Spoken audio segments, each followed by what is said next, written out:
Hi, I'm Tamiya, a second-year BA actor, and I'm here with the lovely Giovanna Fletcher. Hello. Thank you for being here. And I just have a few questions for you. Okay. So you're known for doing so many things, and you write your books, and you have the podcast, and then you do treks as well for cancer awareness, breast cancer awareness. And I just wonder, how do you keep your creativity, or how do you keep the magic in everything that you do, because you've done things for so long? Yeah. So where does that come from? I think when I left drama school, I felt like there was just one way to do everything, and everything was about whether my agent was going to phone, and Yes. everything else was put on hold.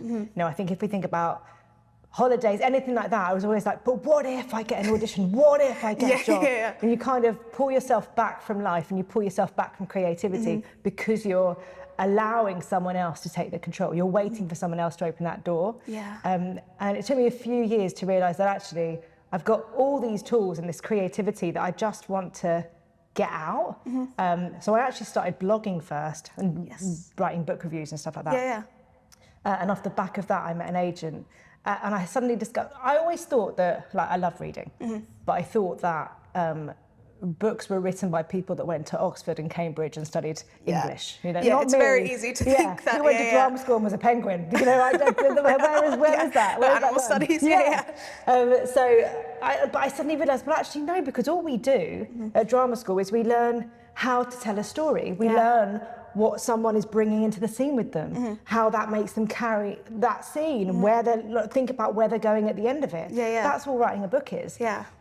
So when I started thinking about it in a very different way of what have I got that I can give to that world, suddenly it meant that creativity could just start flowing. I mean, the creativity isn't always there. Right. There's got to be times where you just look, I just want to be on the veggie patch and think about nothing. Exactly. But I think the most important thing that we forget when leaving drama school is to live your life, because life is what informs your creativity. Yeah. That's so nice, because I feel like also I'm always thinking about third year, and I'm second year right now, so I'm going into graduation, and I keep thinking, how am I going to, balance the creativity, but then not pushing myself down because I'm not doing anything. Do you know what I mean? Because we all need to earn a living, right? We need to earn a living, we need to be able to pay for our rent, food on the table, and all of a sudden you can find all of your time is suddenly filled up with a thing that you're doing that's a holder. You're in that, it's a holding position. You don't want to stay in that holding position. You've got to think about what things can you do to keep that creativity going. What's the highlight of your career, would you say? I know that's like a big question, but or maybe something that's memorable to you? So my first West End, role, I was in Ivanov with Kenneth Branagh, Tom Hiddleston, Andrea Riseborough, loads of amazing actors. So I had my own little plot, and I was understudying Sasha. Or Sasha.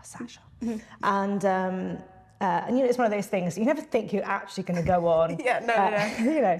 It was a final week, but I was on it. I had done all of my prep, I knew it inside out, which is so important. And a side note, I think if you're an understudy, you've got to suck up everything within that and take everything that you can out of that opportunity.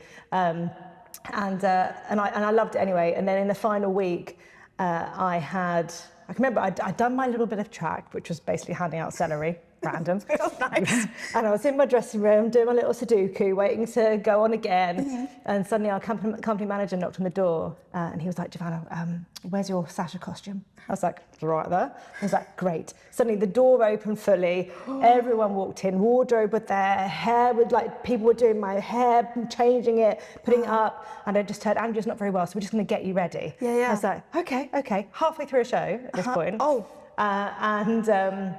And then he got an announcement he got a thing over his earpiece saying, oh, don't worry, Andrea feels like she can go on. He was like, so we're still gonna get you ready. I was like, fine.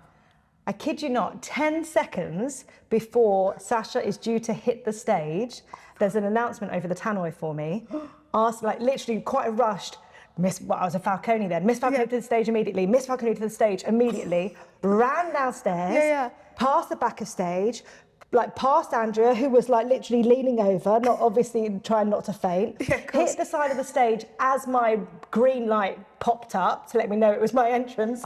Tom Hiddleston's on stage, Kenneth Branagh is on stage, and I just arrive. And they are mid-scene, you know, and there's I was actually with Tom Hiddleston the other night, and we sort of spoke about it, because we've all got different versions of events. Yeah.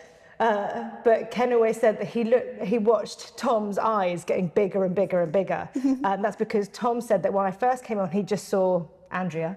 He was like, then it morphed into Andriana, and then it was Giovanna. And he was like, what is going on? And thankfully, so Ken did like a double take of like, what's this?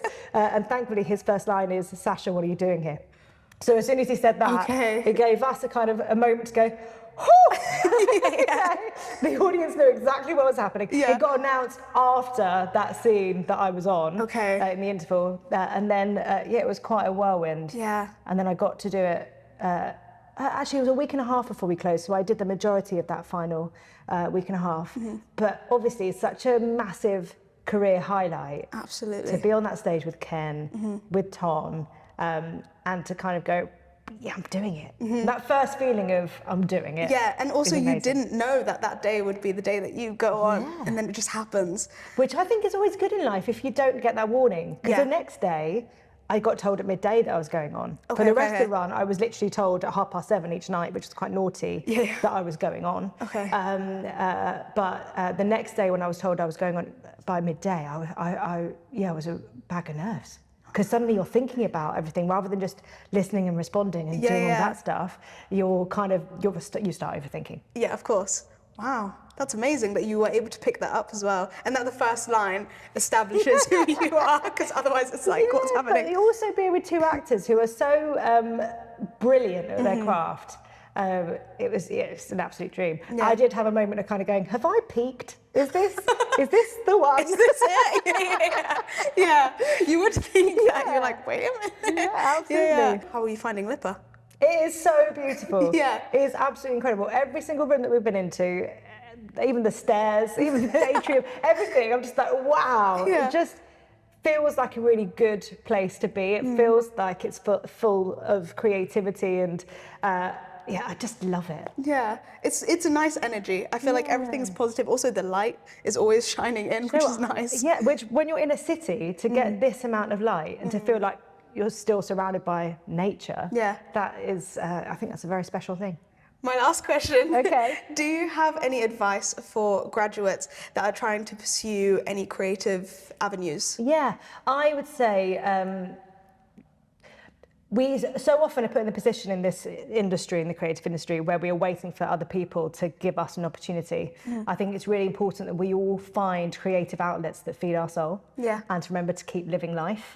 I think those are my big things that I would encourage people to do. Don't sit and wait for that phone. No. You know what I mean? It's because it also puts you in a very different mindset. Whereas if you feel like you can creatively start writing, find a group of mates that you can read plays together with, you know, all of that just kind of keeps everything flowing. I think it would just make you feel good and make you constantly remind you why you love doing it in the first place. Because we all come to drama school because we love doing that thing, right? It's been our hobby, it's our creative outlet, like we love it. Then we come into a drama school and it's suddenly, there's a right and a wrong way of doing it, it's suddenly a profession, and it's kind of like, oh, it's a very different place, right? Of course. You've almost got to take that training, but remind yourself why you loved it in the first place and keep doing it. That's such good advice. Thank you. Thank you so much.